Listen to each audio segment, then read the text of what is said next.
Bueno, hoy estoy muy, pero muy feliz porque acá en este canal chiquito de YouTube puedo presentar a Laura Garcés, que es doctora en Ciencias Sociales en la Universidad de San Juan. También es docente en la Universidad de San Juan y se recibió en la UBA de, me dijiste Laura y me olvidé, no lo anoté. Yo soy trabajadora social, sí, está bien, te Trabajadora lo aclaro social.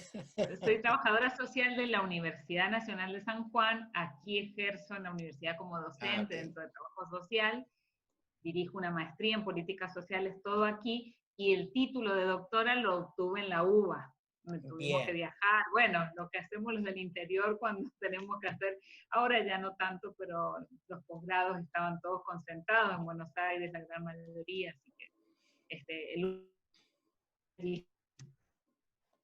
sí, bueno, ese es un problema. Nosotros acá en Mar del Plata tenemos el mismo problema. Hay universidad y tiene varias carreras, pero no todas. Muchos se tienen que ir. Yo tengo, por ejemplo, una sobrina viviendo en La Plata porque quiere ser veterinaria. Entonces acá no tiene la carrera. Eh, sí, nos pasa lo mismo en San Juan. Laura, yo la conocí a Laura, esto para la gente que nos está viendo, eh, por una invitación que me hicieron eh, a un evento por Zoom en el cual se hablaba de ingreso universal ciudadano. Y ayer, martes, entrevisté a Ariel Lupo, que tiene una posición con respecto a eso, y yo les había prometido, en el video de ayer les prometí que para mañana jueves les iba a traer a Laura Garcés y estoy cumpliendo con mi palabra de traerla. Me gustaría que nos contaras qué es esto del ingreso universal ciudadano, Laura.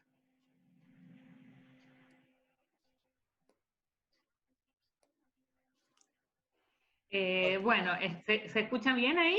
Ahora sí, Sí, se había hay como por cortado. momentos se va, por momentos se corta, sí, no sé si es mi señal, bueno, hay problemas con internet últimamente por aquí. Bueno, el ingreso ciudadano universal, que es como se la conoce en Argentina, en Europa se viene discutiendo ya desde fines de los 80, no es una propuesta nueva para nada. En el año 86 se crea la primera red europea de Basic Income, que es el nombre en inglés, ingreso básico. En España se la conoce como renta básica. Y en el 2003 se crea la primera red internacional. Y ahí Argentina forma la red argentina, la red ahí, la red argentina de ingresos ciudadanos. O sea que es una propuesta desde ya, desde fines de los 80, que incluso tiene antecedentes teóricos, filosóficos, económicos, en autores de hace muchísimos años, los fundamentos que se le da a esta propuesta. ¿Qué ha pasado con la pandemia y la crisis económica que estamos viviendo en todo el mundo? Ha cobrado un protagonismo muy importante.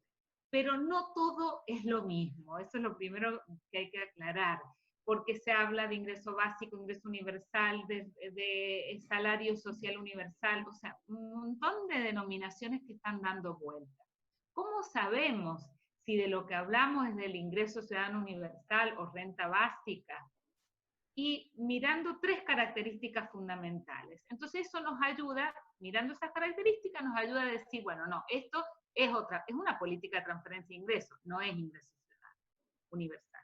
Las características son la universalidad, es decir, que está destinada a todos y todas las ciudadanos de un país, y en eso equivale a hablar como salud pública y educación pública, son universales. Tenemos derecho a ese acceso, tengamos o no ingresos, tengamos mucho dinero o no tengamos, tenemos derecho al acceso por el solo hecho de ser ciudadanos. todas y todos los ciudadanos de un país. En este caso es igual, es el derecho a un ingreso de todas. Después vemos cómo se financia para que sea redistributivo, porque si le vamos a dar a los que tienen más, a los multimillonarios, ¿dónde está la redistribución? Bueno, cuando hablemos de financiamiento ahí les cuento. La segunda característica es que sea incondicional. Como es un derecho, no se pide nada a cambio, ningún requisito previo, ni estar desempleado, o estar empleado, o tener familia, no tener familia, ningún requisito previo, solo la ciudadanía, y ningún requisito posterior a recibir el beneficio para mantenerlo, una contraprestación laboral, una condicionalidad de prácticas de salud, educación, como tiene la asignación universal por hijo. No, de ninguna manera, es incondicional. Y por otro lado es individual, lo recibe el ciudadano, la ciudadana, no la familia, porque es personal, es un derecho de ciudadanía personal. Y es preventivo también. Entonces, sobre todo esas tres características, la universalidad, la incondicionalidad y la individualidad. Entonces, cuando nosotros tenemos cualquier otra política de transferencia, las propuestas que va a sacar el gobierno seguramente, analizamos, ¿es para todos y todas? Sí, no. ¿Es incondicional? Sí, no. ¿Es individual? Entonces ahí decimos, bueno, ¿estamos hablando de renta básica o ingreso ciudadano o no? Estamos hablando de otra política que a veces le meten la palabra universal, pero no es universal verdaderamente. Y es preventiva esta propuesta porque no espera justamente. La universalidad tiene la característica de ser preventivo. No espera que aparezca la situación de desempleo, no espera que aparezca la situación de pobreza, no espera la situación de emergencia, por ejemplo, de la pandemia, sino que actúa como una política ya institucionalizada que lo que hace es prevenir justamente la inestabilidad de ingresos o la pobreza por ingresos o la inestabilidad frente al desempleo, a esa intermitencia que tenemos ya estructural en que hoy entro, mañana salgo del mercado formal del mercado de empleo o el mercado formal de trabajo. Entonces, el ingreso ciudadano actúa como un colchón, como un ingreso básico sostenido que me permite afrontar esas situaciones de inestabilidad, entre otras cosas, ¿no? Pero esas serían las características básicas. Y cuando uno se confunde, porque confunde cuando uno no está muy metido en el tema, confunde, va a salir un ingreso ciudadano en Argentina. No, lo que va a salir seguramente es otra cosa, ya veremos, si quieren discutimos por qué, creo yo, que no sale un ingreso ciudadano universal, ¿no? Pero bueno, no todo es lo mismo, esa es la primera aclaración. Y teniendo en cuenta esas características, podemos distinguir la paja del trigo, digamos. Bien. Entonces, el ingreso universal ciudadano, me decís que ya se viene discutiendo desde los años 80 en el mundo. Sí. Sí. Y en esa discusión... Sí. Y en Argentina, desde el 95. En Argentina se publica el primer libro, que lo publica Los Bolo y Barbeito y un equipo del CIEP, del Centro de Estudio para las Políticas Públicas, en el 95. Después, un poco más adelante, se crea la Red Argentina, pero ya en el 95 se publica el primer libro en nuestro país. Y esto, o sea, ¿cómo? Porque me imagino que tiene todo un costo económico esto, no me lo imagino, tiene un costo económico, o sea, el país cómo se asegura poder afrontar esto. Claro, mira, un cuello de botella que tiene, a ver, vamos a empezar lo que les dije del financiamiento para poder entender. Una pregunta que suele surgir, ¿cómo va a ser universal? Y le vamos a dar a los ricos, pero entonces no hay redistribución. Justamente lo que tiene interesante esta propuesta es partir de la afirmación de que no puede haber redistribución de riqueza ante la altísima concentración de riqueza en el mundo. Recordemos que tenemos un 1% de la población tiene casi la mitad de la riqueza producida en el mundo, el 45 al 50%, solo un 1% de la población mundial. Y en Argentina tenemos también altísima concentración de riqueza, o sea, que los deciles de más ingresos contienen casi la mitad de lo que se produce en un país, o tienen de riqueza más de la mitad de lo que se produce en el país, o cerca del 40%. Entonces, está ese problema, y el planteo, bueno, las políticas sociales no pueden abordar solas. El problema de la redistribución de la riqueza, de la concentración de la riqueza y su redistribución, no puede ser abordado con políticas sociales focalizadas para la pobreza. Ayudan, obviamente, pero la verdadera redistribución está fundamentalmente, hay otras políticas económicas, pero fundamentalmente a través de la política tributaria, haciendo una política tributaria más progresiva. ¿Qué quiere decir? Que aporten los que más tienen, como el impuesto a las grandes fortunas. Estamos hablando de los sectores de mayor riqueza del país, no de gravar el sector productivo, la clase media. Estamos hablando como el impuesto a las grandes fortunas, que se va a debatir ojalá pronto en el Congreso. Estamos hablando de ese tipo de impuestos. Estamos hablando de impuestos que graven la renta financiera, que es altamente especulativa y no genera ningún puesto de trabajo. Estamos hablando de los bienes personales, a la herencia. Bueno, yo no soy economista, pero hay muchas propuestas de políticas impositivas que, en las que van a aportar los que más tienen, ¿no? A lo mejor un 20% de la población de más altos ingresos, y el 80% no. Ahora, entonces, lo que tiene interesante el ingreso ciudadano es que plantea, bueno, para que haya redistribución, esta política, que es universal para todas y todos, tiene que financiarse con impuestos de carácter progresivo, porque de ahí está la redistribución, que los sectores de más ingresos redistribuyan para la mayor parte de la población.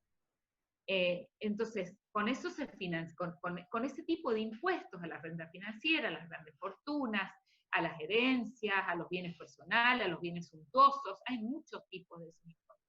Incluso a las regalías, con regalías o parte de las regalías de la explotación de los recursos naturales, porque los recursos naturales son propiedad colectiva y la riqueza debería ser redistribuida, la riqueza que genera su explotación debería ser redistribuida entre toda la población, porque es propiedad colectiva justamente.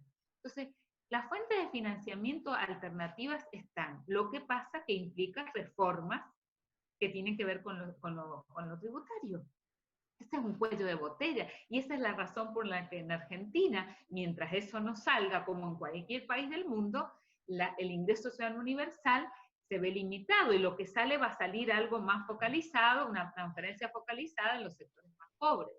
Y la pregunta puede ser, bueno, ¿para qué hacerla universal si le damos a los que menos tienen? Justamente, primero, para reformar lo impositivo, lo tributario, y generar redistribución por ahí.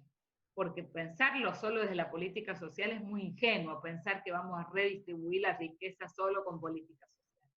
Primero por eso. Y segundo, entre muchas otras razones que puede haber, porque evitamos la estigmatización tan arraigada en nuestra sociedad, los planeros y los no planeros, este recibe, este no, este trabaja, este no trabaja, este vive del Estado, este no. Esa fragmentación que el Estado, cuando focaliza en la pobreza, la fomenta a esa fragmentación. De esta forma, todos y todas recibimos. Sí, algunos van a aportar más, pero la gran mayoría va a recibir ese ingreso que le permite una subsistencia básica, a partir del cual pueden sumar libremente, porque es incondicional, el ingreso por el empleo, ingresos por trabajos informales, o el reconocimiento a trabajos no remunerados como el trabajo doméstico, el trabajo de cuidados, el trabajo artístico, el trabajo voluntario, que son trabajos que sostienen a la sociedad. Y hoy más que nunca, fíjense, el trabajo de cuidados, el trabajo doméstico sostiene a la sociedad adentro de las casas, por decirlo de alguna forma. Esos trabajos no están remunerados. El ingreso ciudadano sería un reconocimiento a esos trabajos. Y la posibilidad de que la persona pueda elegir, y de hecho creemos que eso sucedería así, sumar otros ingresos libremente, porque no tendría que optar. O tengo el ingreso ciudadano o trabajo. No, que es la trampa del desempleo. Yo para recibir la transferencia de ingresos tengo que dejar de trabajar porque es incompatible. No, en este caso son compatibles. Entonces la persona suma ingresos y no tiene que optar vivir del Estado, por decirlo como se suele decir normalmente, porque si ingresa al mercado de empleo automáticamente pierde este beneficio. No sé si estoy siendo clara. Sí, totalmente, totalmente, y yo estoy muy de acuerdo con vos. Yo te comentaba antes de empezar a grabar esa cuentita que yo hice hace unos años atrás, y yo creo firmemente en la distribución de la riqueza, o sea, en que todos, primero que todos, hay una conciencia colectiva, eh, y que tal vez por esto de que el trabajo dignifica, que yo estoy de acuerdo, que el trabajo dignifica, me dignifica en la medida de que yo amo lo que hago y no que me tengo que enamorar de lo que hago porque no me queda otra, ¿sí? Entonces, eh, en esta cultura de que el trabajo dignifica, nosotros nos damos cuenta, como dice el Pepe Mujica, que nosotros estamos poniendo el mayor capital en el trabajo, ¿no? Porque es el capital que no se recupera, es el capital tiempo, ¿sí? El tiempo de uno no lo recuperas con nada. Y ellos solo ponen plata, dice el Pepe Mujica, ¿no? Los solo ponen plata. Y nosotros nos permitimos. Ay, puede ser que haya una. No, yo te escucho bien. ¿Sí? Porque hay ¿Sí? como una interferencia ahí. Ahí pasó. Decía el Pepe Mujica que ellos solo ponen plata y que ellos esa plata la pueden cada vez acumular más y hacer cada vez más plata, y uno no puede hacer cada vez más tiempo, ¿no? Tiempo limitado. Entonces, si yo hago un trabajo, te pago por horas, nunca vas a ganar más que 24 horas al día. Sí. Claro, claro, claro. Hay toda una corriente dentro de lo que es el ingreso ciudadano, renta básica, como se la conoce en España, hay toda una corriente republicana, del republicanismo plebeyo, como le llaman los colegas españoles de la red de renta básica, muy interesante. Ellos plantean que no todo el trabajo, no todos los trabajos dignifican. Por sí mismo el trabajo no dignifica. Si la persona no elige eso, sino que se ve obligada, si la persona está en condiciones de cuasi explotación, si es un trabajo precario, si es un trabajo mal remunerado. O sea, no todos los trabajos dignifican. Ahora, el ingreso ciudadano no se opone al trabajo. En todo caso, lo que le permite a la persona es mejores condiciones para elegir, para libremente elegir qué tipo de trabajo realizar. Y en todo caso, para aquellos trabajos que son, que podríamos llamar, no sé, insalubres o que sean menos elegidos, deberán ser mejor remunerados para que las personas los elijan para trabajar. Pero de ninguna manera el ingreso social se opone al trabajo, justamente porque decíamos, incondicional. No se opone, sí se opone a un trabajo en condiciones de cuasi explotación, o un trabajo que oprime, a un trabajo que no es lo que yo quiero elegir para mi vida. Entonces le da más márgenes. Ellos insisten mucho en los márgenes de libertad que tiene la persona de poder elegir qué trabajar, en qué proyectos, o trabajar menos horas y utilizar ese tiempo, como vos decís, ese tiempo libre o su tiempo en proyectos personales o colectivos, pero porque no están obligados a trabajar 16 horas por día, porque si no, no pueden comer, porque el ingreso ciudadano les permitiría una garantía de necesidades básicas satisfechas, de una canasta básica, por lo menos de alimentos, pero en general lo que se dice, una canasta básica, lo que nosotros entendemos, Claro. cada país lo define de distintas formas, pero pero no se opone al trabajo y cree que el trabajo puede seguir siendo la principal fuente o el empleo, la principal fuente de ingresos, y que se pueden mejorar los niveles de empleo, se deben mejorar con políticas de industrialización, con políticas de generación de puestos de trabajo, de empleo, con el papel de los sindicatos en la lucha por las mejores condiciones de trabajo, por las mejores condiciones salariales. Todo eso puede convivir con el ingreso ciudadano. La diferencia está en que pone al trabajador en otras condiciones para elegir, para negociar, para aceptar trabajos en condiciones que no son dignificantes para nada, ¿no? Claro, yo le decía justamente de que hay personas que vos decís, qué sé yo, un trabajo de enfermería, ¿sí? Por no llevar siempre al ejemplo de la persona que tiene que ir a limpiar casas. Un trabajo de enfermería que hay un montón de personas que les encanta hacerlo, les encanta, que lo hacen porque les gusta, de vocación, ¿sí? claro. De vocación, y que vos ves que lo disfrutan, ¿sí? Ahora, hay un montón de otras personas que no, y que vos le ves su cara de tristeza, de que no me queda otra, o sea, lo decidí porque era lo que en ese momento me daba un sustento, ¿sí? Y además está el otro tema de la cantidad de horas, de tiempo de cada uno, ¿no? Que le tenés que dedicar a ese trabajo. Y no dedicarle a las cosas que vos más querés, a la familia, a los hijos, sí, a tu hobby favorito, a lo que quieras O hacer. tu tiempo libre, tu tiempo libre. Nosotros hablábamos el otro día en la unidad básica virtual, justamente estábamos discutiendo el tema del transporte acá en Mar del Plata, ¿no? Y decíamos, porque vos a las 8 horas de trabajo le tenés que agregar mínimo Claro. 2 horas acá en Mar del Plata, ni hablar lo que es en Capital, ¿no? Capital. Entonces le tenés que agregar mínimo 2 horas entre ida y vuelta, o sea, ya son 10 horas que se te fueron de tu vida, ¿sí? Para llegar a tu casa además cansado, tener que cocinar, hacer algo, dedicárselo a tus seres queridos un ratito y irte a dormir. Bueno, el otro día tenés que volver a empezar. Sí, sí. Entonces, es la esclavitud moderna, ¿no? Exactamente, exactamente.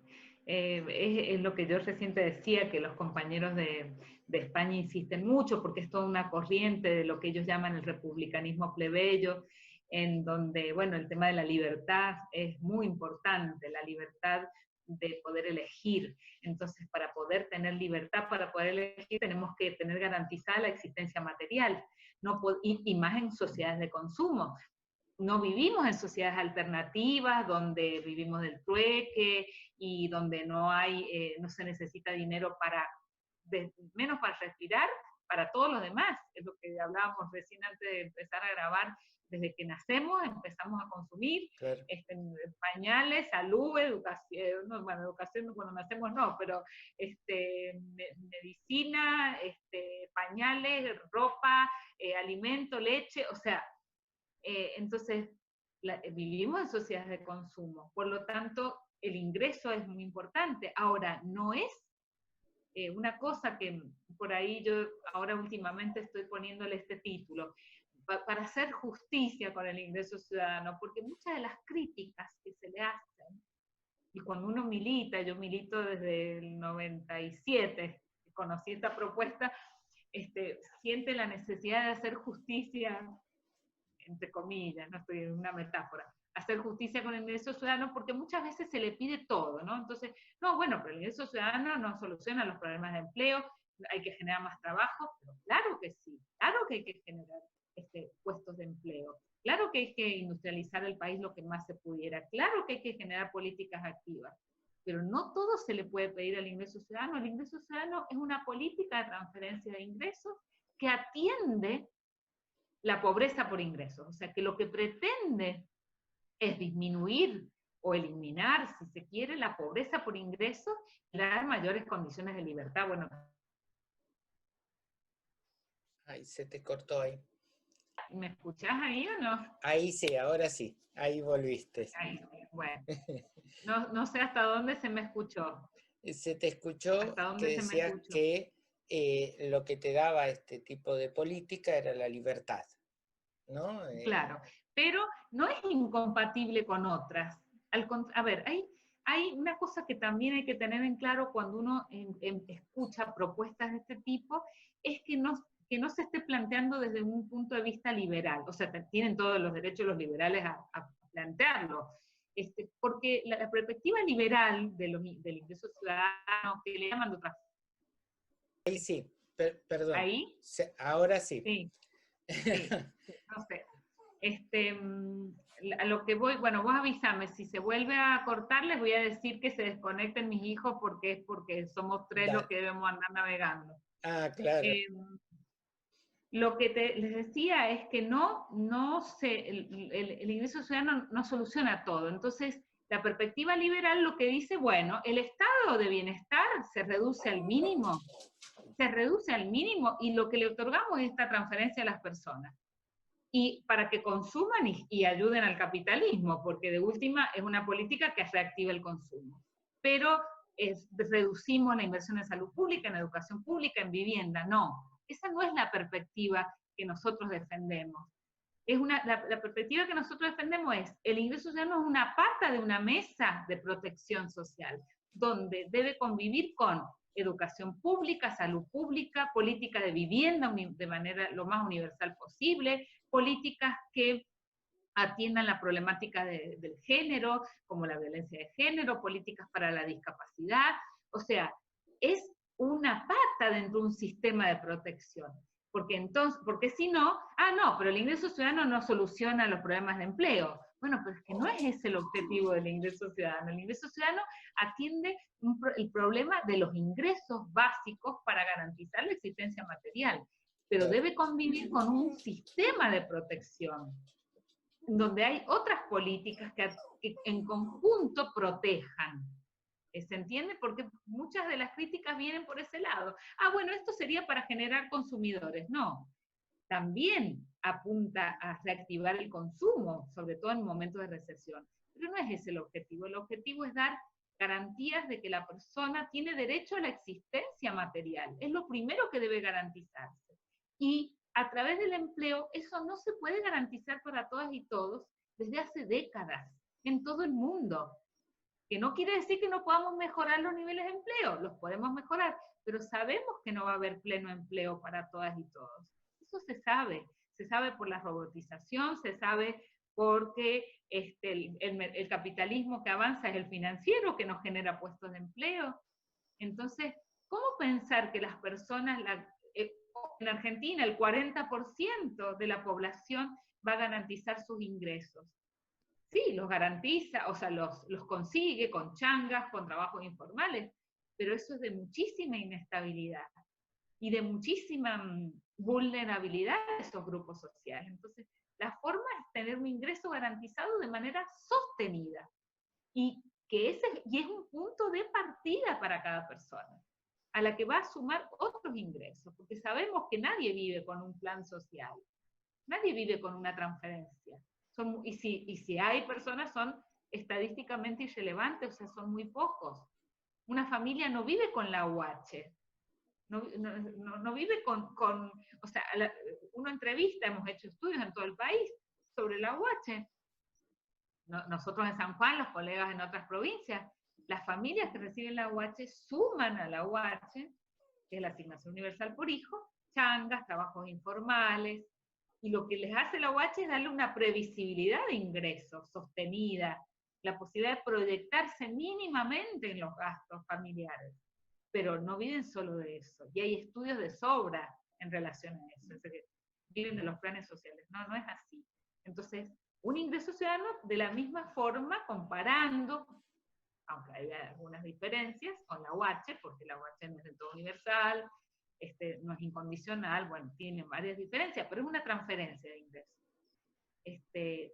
Yo creemos que con el ingreso ciudadano igual las personas elegirían trabajar. Ahora, no elegirían trabajar en cualquier tipo de trabajo, y ahí los trabajos y los empleos deberían, sobre todo algunos de ellos, plantear otras condiciones, ¿no?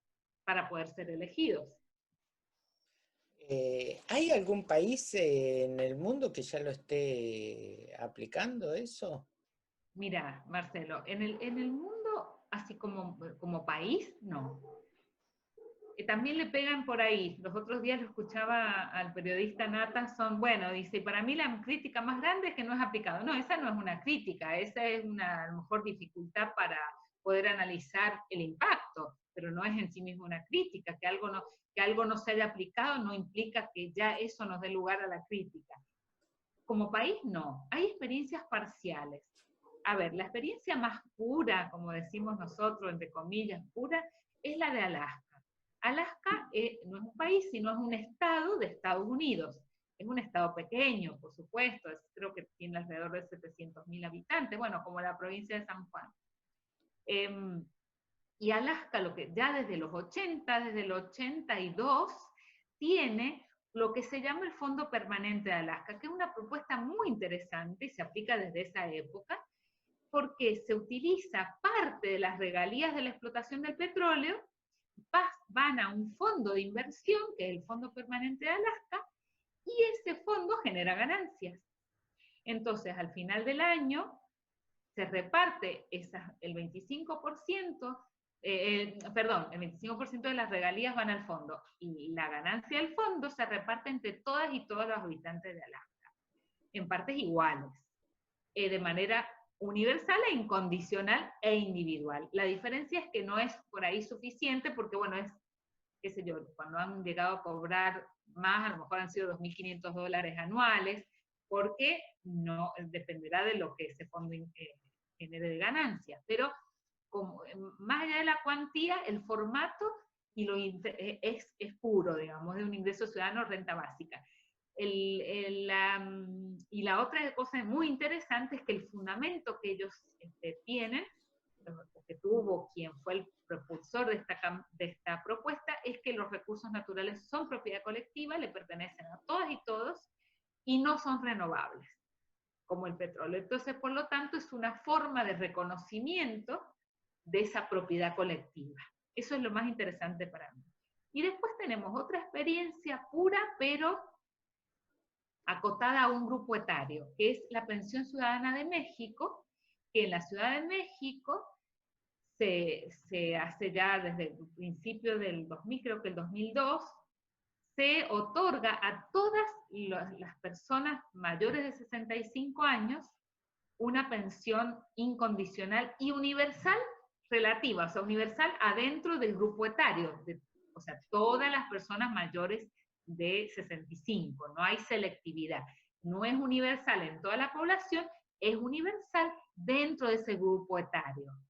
Entonces, por eso es una experiencia parcial. Y también es incondicional. Esas son las dos experiencias. Y después, bueno, ha habido pruebas pilotos en Finlandia, ahora se va a aplicar una en Alemania, pruebas experimentales para ver cómo funciona, para ver si la gente busca empleo, como ha sido el caso de Finlandia, que hace poco han dado los resultados, y bueno, y han demostrado que las personas que recibían ese ingreso ciudadano, que se llama de otra forma, creo que es ingreso básico, bueno, cada país por ahí le da distintas denominaciones, buscaban empleo, lo compararon con un grupo que no los recibía y buscaban incluso un poquito más empleo este grupo que recibió la renta. Entonces se están haciendo experiencias pilotos, experiencias experimentales para, bueno, ver resultados. Pero estas otras dos que te decía son las que se asemejan más a la propuesta. Claro, ayer hablábamos con Ariel Lupo, y él, una de las cosas que decía, que yo creo que tienen que ver con este estudio en Finlandia, del que vos hablás, es que una de las cosas que produce, él es psicólogo, ¿no? Y entonces una de las cosas que produce en la sociedad el no tener trabajo, el estar sin dinero, el estar con todas esas preocupaciones, una depresión que termina en ni siquiera querer ir a buscar un trabajo, Claro, claro, ni claro. siquiera esforzarse. Él decía, en este momento Argentina tiene 2 millones de desocupados, pero las estadísticas de esa desocupación es porque se sabe quiénes están buscando trabajo. Pero debe Claro, haber, hay dice, muchos que 1 no, millón más de claro, que han desocupados desistido, que ya desistieron. claro, Y entonces, claro, si uno tiene resuelto por lo menos la comida, claro, la vida digna, digamos, ¿sí? Y seguro que va a tener mucho más ánimo para salir a buscar otro tipo claro, de... la disposición mental, psicológica, la salud física, la energía física, orgánica, física, qué proyección, qué posibilidad de proyecto puede haber cuando no está, cuando lo único que puedo pensar es qué voy a hacer para comer esta noche. Bueno, sí, Yo y mi familia, o sea, qué posibilidad de proyecto, de deseo, de, de proyectarme algún proyecto individual, colectivo, de salir a buscar trabajo cuando sé que generaciones anteriores a mí, mi generación, la de mi padre, la de mi abuelo, vivieron en esas condiciones. ¿Qué posibilidad de futuro? No, ninguna. De ninguna manera, porque lo inmediato, lo de hoy, que es el alimento para esta noche, por ponerle un tiempo, sí, sí, es sí. lo que es el único motor. Eva Perón decía que ella podía inaugurar muchas escuelas, pero que tenía que además darles de comer el desayuno y el almuerzo, porque un chico con el estómago vacío no aprende, ¿no? No podemos ni pensar ni concentrarnos a cualquiera de nosotros, por supuesto. Y digo, desde desde nuestros lugares, ¿cómo podemos ayudar a eso? Porque yo creo también que, eh, que no es solo un tema político o impositivo. Yo creo que también es un tema de concientización de la gente, que la gente piensa que por el hecho de que no tiene trabajo no se merece tener salud, tener comida, tener vestimenta, ¿no es cierto? Y para mí eso es un error gravísimo, gravísimo, porque ellos son generadores de ese círculo virtuoso, ¿no?, de la economía. Cuando, ya se demostró, o sea, cuando, cuando se le da plata al más pobre, el más pobre sale y la gasta porque tiene necesidades. Cuando se le da al más rico, el rico la invierte, se la lleva a paraísos fiscales, ¿no? Y entonces, yo creo firmemente en eso. Ahora, ¿cómo concientizar a la gente para que se Mira, luche por eso, ¿no? yo, yo digo, para mí hay dos, sobre todo en Argentina, pero puede servir para el resto del mundo, para varios países del mundo. Hay dos cuellos de botella. Uno, que tiene que ver con lo tributario que dijimos, lo fiscal. Y el otro cuello de botella es lo cultural, ¿no? Esto que estás diciendo vos, lo que tiene que ver con el sentido común instalado, que es el trabajocentrismo, por llamarlo de alguna forma. Es la consideración de que los ingresos legítimos son solo los que vienen del trabajo, del empleo. Y todo lo que viene por fuera es al menos sospechoso, al menos ilegítimo. Entonces, porque somos sociedades trabajocéntricas, porque nos hemos socializado así. Ganarás el pan con el sudor de tu frente, desde la Biblia, o sea, es milenario. Es milenaria esa imposición. Y seguramente no en todas las sociedades de la historia, de la prehistoria, eso ha sido así, pero en la sociedad capitalista eso dirían, no, se fija de tal forma, se fija para que la sociedad funcione, para que el capitalismo funcione, pero también en las mentes, en las subjetividades. Entonces, la pandemia nos ha dado, yo creo, una oportunidad en ese sentido. Mira, Marcelo, cuando hasta diciembre, hasta noviembre del año pasado, yo que soy militante de esto, como tantos otros colegas, a esto lo hablábamos en las aulas. O sea, hay una unidad en mi materia que se llama Ciudadanía y Nueva Cuestión Social, hay una unidad, Ingreso Ciudadano, y a mi estudiante hace 20 años que los torturo con esto. En un curso de posgrado también. Y no salía de las aulas. O de los congresos que teníamos, los que estábamos enredados en este tema, que seguíamos el tema, las publicaciones, las presentaciones del libro, el congreso de la red internacional que se hace una vez al año en algún lugar de Europa. Hoy, no sé cuántos conversatorios, este debe ser el número 13 mío, y después de todos los colegas que nos dedicamos a este tema. Entonces, hoy está instalado. La pandemia, ¿qué nos ha mostrado? La vulnerabilidad de los ingresos de las personas, porque la cantidad de empleos que se han caído, la cantidad de trabajos informales que se han caído, y que el único que puede hacer algo, los únicos, son los estados. Entonces, la pandemia nos da esa condición de que hay una situación que no manejamos de ninguna forma, o sea, que nos atraviesa a todas y a todos y en todo el mundo, y que necesita respuestas. Y esta es una posible.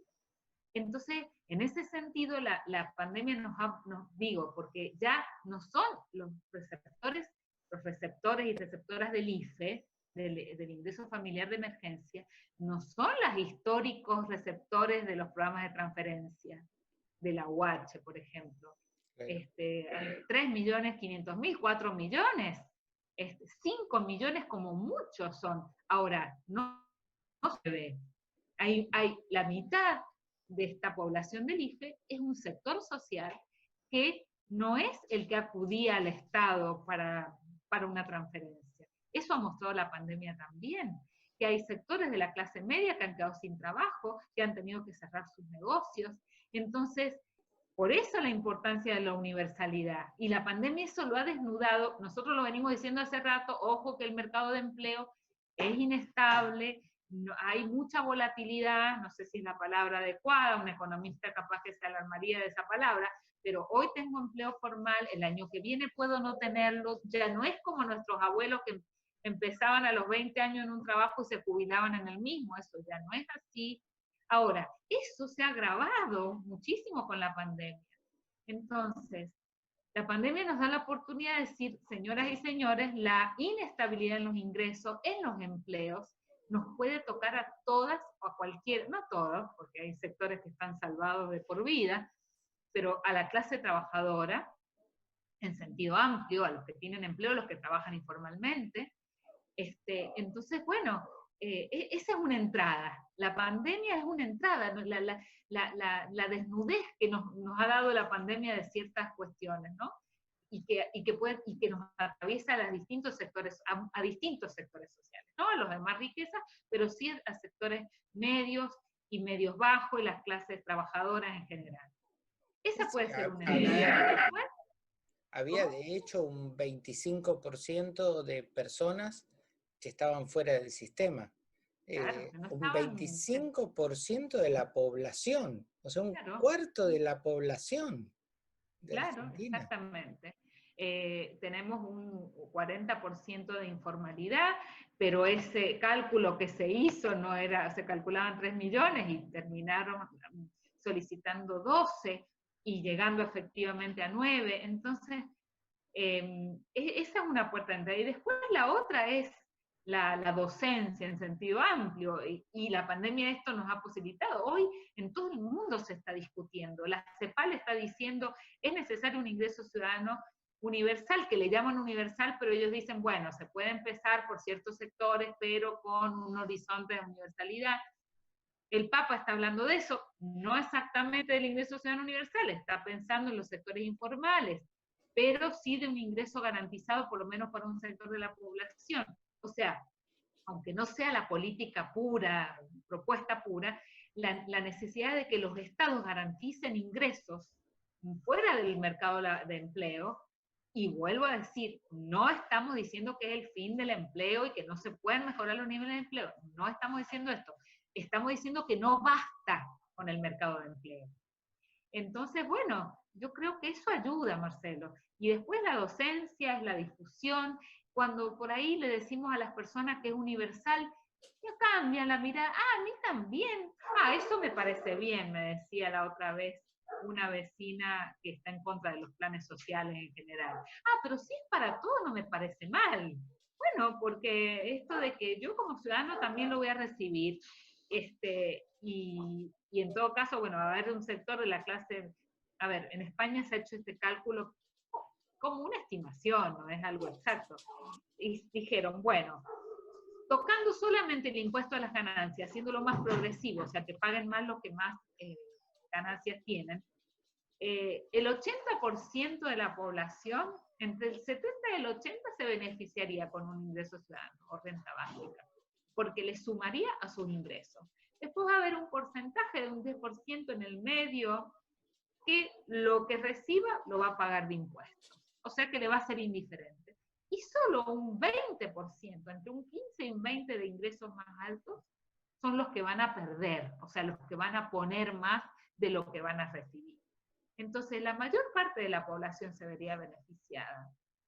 Y cuando por ahí uno aclara eso, que sería universal, bueno, también eso, ¿no? Estamos acostumbrados a que los programas de transferencia son focalizados. Claro. Entonces eso genera esta división y digamos, fomenta o sí, agudiza, no sé cómo llamarle, la división planeros-no planeros. Entonces la universalidad, bueno, es como la educación pública. Puede ir alguien de bajos ingresos, y los de altos ingresos, aunque no la usan, pero podrían hacerlo y nadie los cuestionaría, ¿no? El tema es que los niveles de concentración de riqueza, yo digo, a esta altura son obscenos. Son obscenos. O sea, son insostenibles. Entonces, eso hay que revertirlo. Y la única forma que también hoy se está discutiendo en el mundo desde distintos sectores es las reformas impositivas, ¿no? Totalmente. Yo creo, no quiero meterme en ese tema porque tampoco entiendo tanto y justamente lo hablábamos antes de empezar la grabación, ¿no? Que en esa charla que yo te conocí a vos, también estuvo Alejandro Otero y hablaba sobre el tema impositivo y nada, me quedó lejísimo, la verdad, no. Sí, no es fácil, no es fácil. Yo lo toco por arriba porque sí o sí cuando te metes en ingreso ciudadano te tenés que tener idea más o menos, pero es un tema complejo, pero hay alternativas. Hay, lo que pasa que, bueno, tiene que haber algún tipo de consenso y bueno, y es una decisión política fuerte. Ayer Ariel Lupo decía justamente que él en realidad está de acuerdo con lo que vos planteás, que él lo que dice es que en este momento no está la correlación de fuerzas que ahora se usa tanto, o el tema político como para poderlo implementar ya, mientras que lo que él plantea se podría plantear ya porque representa únicamente el 0,5% del Producto Bruto Interno. Claro, está bien. Pero bueno, también se puede... perdón, que pensé que había... No, y que entonces, que él lo que dice es que fuera justamente esto progresivo, que una vez alcanzado ese nivel que dice él, ¿sí? Del que habla él, o sea, ir por la universalidad. La universalidad, exacto. Mira, la gradualidad, eso se le llamaría gradualidad. Hay varias cosas. Primero, Argentina viene de una cierta gradualidad en transferencia de ingresos. recordemos, teníamos, bueno, antes de los 90, o en los 90 varias políticas, programas muy para desempleados, para personas desocupadas, muy pero acotados, el plan Trabajar 1, el 2, el 3, no eran masivos. El plan Jefe y Jefa fue en el 2002 el más masivo, el primer programa de transferencias masivo. Después tuvimos el plan Familia, después vino la asignación universal por hijo. O sea, Argentina viene de una tradición de transferencias más amplia, de más cobertura que en otros países de América Latina. Eso por un lado, o sea, que no es que vamos a arrancar de cero.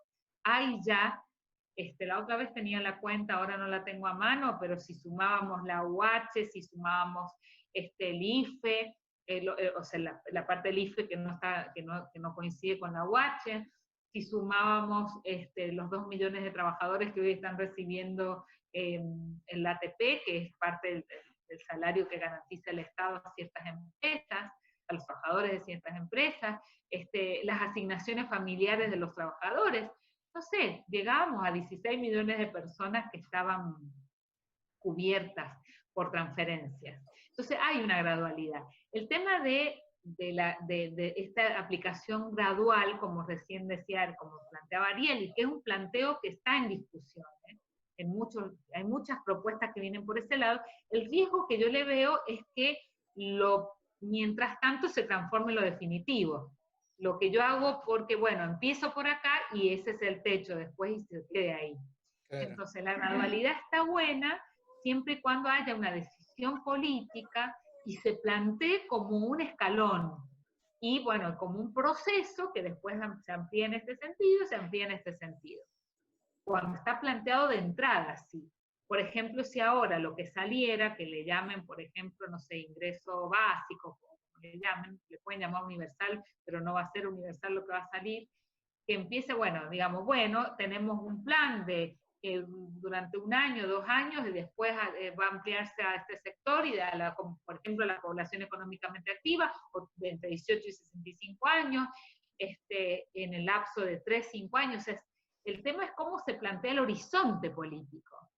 Si el horizonte político es, bueno, este programa de transferencia focalizado para los sectores desocupados, y bueno, ahí ya se obtura, se termina la discusión, o sea, se termina la gradualidad. Claro. Ahora, si se plantea un horizonte político de universalidad, bueno, hay que ver. Pero bueno, siempre está el riesgo de que eso que sea gradual, que sea el mientras tanto, podamos, se transforme en lo definitivo, ¿no? Bueno, Laura, te reagradezco por esto, por esta charla. Este ciclo yo le llamo, tengo una lista de reproducción especial que le llamo charlas políticas, porque bueno, no soy ni periodista, ni entrevistador, como te habrás dado cuenta, ni, ni comunicador, pero me gusta hacer esto y nada, y me meto y lo hago. Y me gusta militar estas cosas. También te invito a nosotros todos los sábados a las 15 horas, un grupo, nos reunimos en lo que es la unidad básica virtual, 1 de mayo, así que si un día querés venir a contarnos a todos esto mismo, para que no haya teléfono descompuesto, porque ahora yo se los paso, igual lo van a escuchar de tu voz también, porque van a ver el video. Pero... Bueno, muchas gracias Marcelo por la invitación. No serás periodista, ni conductor o entrevistador, pero la entrevista ha sido hermosa, yo me he sentido muy cómoda, ha sido muy fluida, así que tenés ya un training, me parece muy importante para este tipo de entrevistas. Ha sido un espacio muy, muy agradable, muy distendido, me encantó. Y como te dije antes de que empezaras a grabar, cuenten conmigo para alguna de esas reuniones donde quieran profundizar el tema, preguntarme hasta donde yo sepa, también les puedo recomendar dónde leer un poco más, bueno, lo que quieran. Bien. Podemos charlar, cuenten conmigo, yo soy militante de esta idea, porque bueno, como, qué sé yo, trabajadora social o miembro de las ciencias sociales, estoy preocupada, como ustedes, de los militantes políticos, de la justicia social, de un mundo más equitativo, de un mundo menos injusto. Entonces, bueno, esto creo que nos une y es el motor de que militemos en estas ideas. Yo estoy seguro que sí, que esta pandemia no fue algo casual, que nos pasara como humanidad, digo, ¿no? Me parece que de alguna manera lo vinimos buscando con todos los excesos que se fueron cometiendo con la Pachamama, con la Madre Tierra, ¿no? Con el poco cuidado que le dimos, y que esto nos tiene que sí o sí llevar a la reflexión. O sea, está durando mucho tiempo, y está durando mucho tiempo a nivel mundial, ¿no? Ya hay rebrotes en Europa que están en pleno verano, y ya a Europa se les acerca el invierno y se les complica más. Y por más que la vacuna ya esté, ya tengamos ese horizonte, pero ¿a partir de cuándo va a estar? A partir de febrero, de marzo, del año que viene, o sea, todavía tenemos que estar guardaditos, ¿no? Sí. Eso nos lleva a reflexionar un poco sobre todos estos temas, y sobre todo por el prójimo, ¿no? Porque a veces yo estamos bien, tenemos una casa de material, Sí, sí, sí. tenemos internet, que a veces se nos corta, a veces nos anda un poco mejor, un poco peor, pero tenemos luz, gas, tenemos todo. Pero la verdad que hay gente que no tiene nada, nada, nada, nada. Sí, la pandemia ha desnudado lo que ya existía y en todo caso lo ha agravado, pero Claro. ha sido ponernos una foto delante de todas las formas de desigualdad con las que convivimos. Y muchas veces no nos damos cuenta que esa desigualdad en ese plano nos lleva a la inseguridad, y no estoy haciendo apología del delito, ni nada de eso, sí, pero a la inseguridad, a tenernos que encerrar, porque llega un momento que la desesperación es muy grande, Es ¿no? muy grande, sí, sí. Así que Bueno, bueno, Laura, ha sido un un gusto, millón de Marcelo. gracias. El gusto No, fue mío. gracias a vos. Gracias, he pasado un momento muy agradable. Muchas gracias, de verdad. Bueno, eh, Bueno, yo ahora, después que terminemos, voy a editar un poquito esos ruiditos que había y eso, tenés tu y perrito esos que te está cortes. llorando para que lo saques. La mía no debe haber aparecido, pero está llorando para que lo saques, a lo mejor. Sí, sí, sí, está acá. Él me acompaña a todos lados. Lo edito un poquito, y mañana a las 22 horas lo voy a subir como estreno. Así que Bueno, buenísimo. si sos de dormirte tarde y querés verlo y No, estar en está el bien. chat, Recordame, Marcelo, el nombre del canal. mi nombre, Marcelo Ah, Cheiro tu nombre. Díaz. Pero Perfecto. después yo te paso bien el link. Bueno, dale. Ahora te voy a pasar la entrevista con Ariel, así la podés Bueno, escuchar también. bueno, muchas gracias.